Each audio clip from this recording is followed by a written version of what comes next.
With full disclosure, I receive a lot of PMs on YouTube sometimes, and I try to answer as many of them as I can to the best of my ability.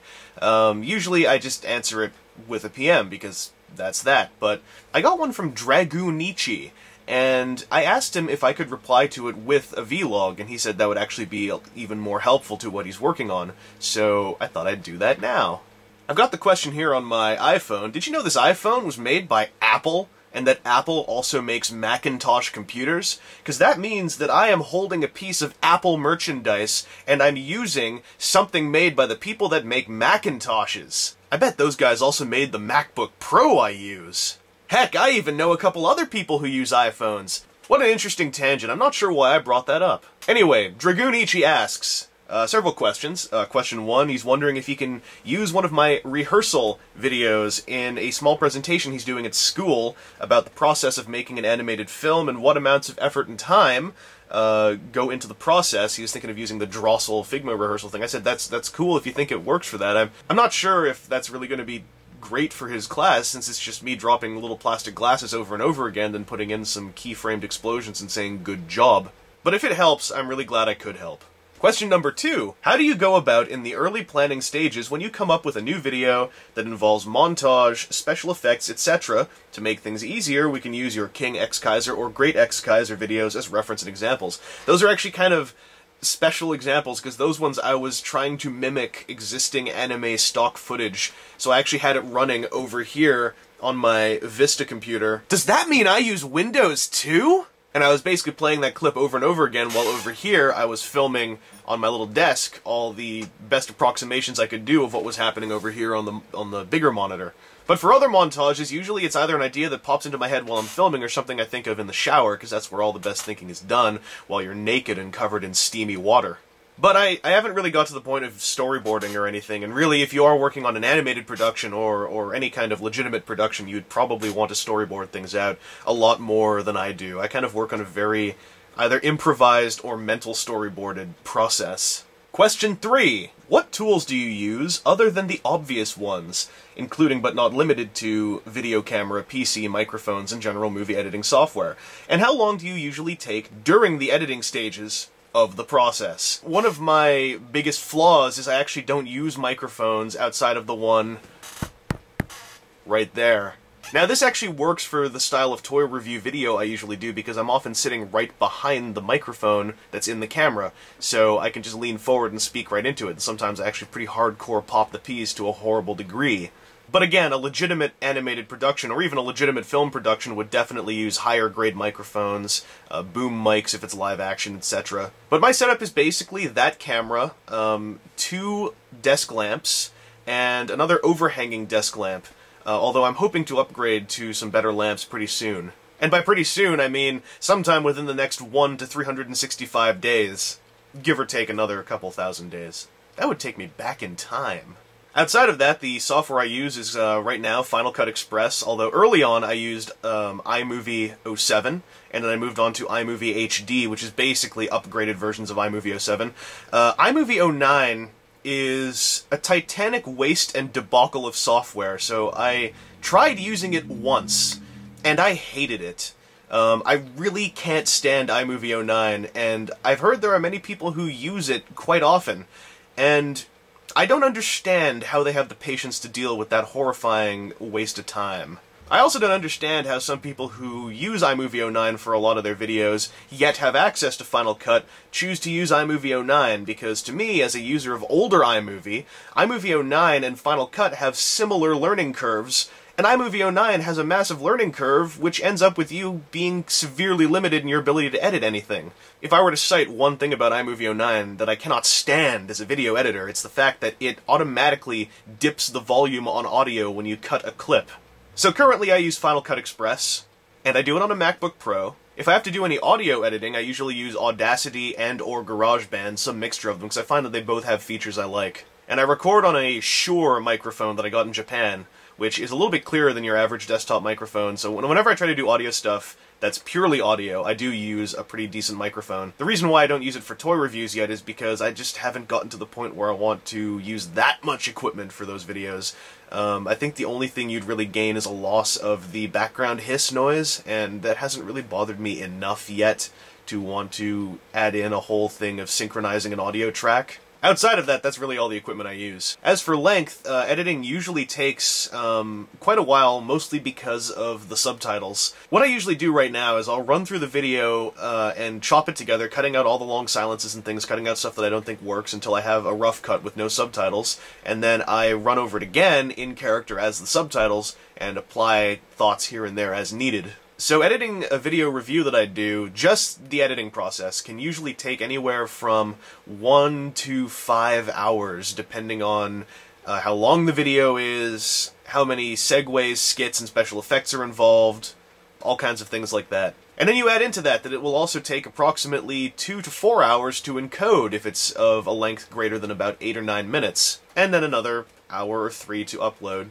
There are a lot of hours that go into a video being viewable for all of you guys after I film it on the desk. Filming time, by the way, also usually takes about 20 minutes per 8 minutes of video review. Give or take a whole lot of exceptions to that quote-unquote rule that I just made up off the top of my head about 5 seconds ago. So a lot of time goes into it, but I kind of enjoy that. Final Cut gives you so much control over everything. It's just a delightful program to use once you get over the initial hump of learning the user interface. And again, if you have Final Cut and you're using iMovie, what are you doing? And if you aren't on a Mac and you're using something like Sony Vegas or Adobe Premiere, that's cool. As far as I understand, really, all the industry-level video editing software, at the end of the day, is very similar in function, just slightly different user interfaces. It really depends on what fits you. I just kind of like having all my creative software on my MacBook because, audio-wise, I find that Macs have bundled software that's pretty good. GarageBand is surprisingly good bundled software, compared to iMovie at least, and compared to Audacity and whatnot. Although Audacity does have its own functions that GarageBand can't accomplish on its own. Really, there is no such thing as the one golden piece of software. Just use everything that you can until you find something that suits your needs. Question 4! In many of your videos, you use dialogue and character play, referring to your review of Revenge of the Fallen Leader Optimus Prime as an example. How long does it take, and how much work goes into the development of dialogue and rehearsal? Nowadays, when I do a lot of those skits, I actually do write down lines, but usually I improvise them while I'm filming, because that's more or less what I did way back when I first did reviews, and waved the toys around and just went like, rah, rah, rah, rah, making voices, ha ha ha, implied sex routine. But now what I do is usually I'll improvise some lines or just know what lines I'm thinking of when I'm filming stuff and then write it all down on a temporary .txt file and record them all in Audacity, do noise removal, then export them, then import them into GarageBand to apply effects, or if there's multiple characters, organize what they're saying. I also really like doing multiple takes because I'm a really huge perfectionist at times about audio quality. I mean, like, the performances, you know, they'll always fall flat now and then, but I always do a bunch of takes until I feel at least happy in the moment with what I'm hearing. And then, the editing actually doesn't take all that long. Applying effects and stuff's pretty easy in GarageBand, but writing it all down, that also doesn't take that long. It's mostly just the sheer number of takes I make myself do. So that whole side of videos can, again, really take a variable amount of time, anywhere from 20 minutes to an hour, depending on what I'm doing. Final question: how long must you dabble in movie making, at minimum, before you are able to produce clean-cut and stylized videos? Very hard question, because there really is no definite answer to that. It's all about what you feel is good enough. And really the best thing, in my opinion, to do when you work on a creative process, even when it is doofy videos for YouTube, is to always look for things that you feel you can improve, and on your own time, try to improve them. I've been doing the video review thing since the spring of 2008, so I'm coming up on 2 years. Can't believe it's been that long.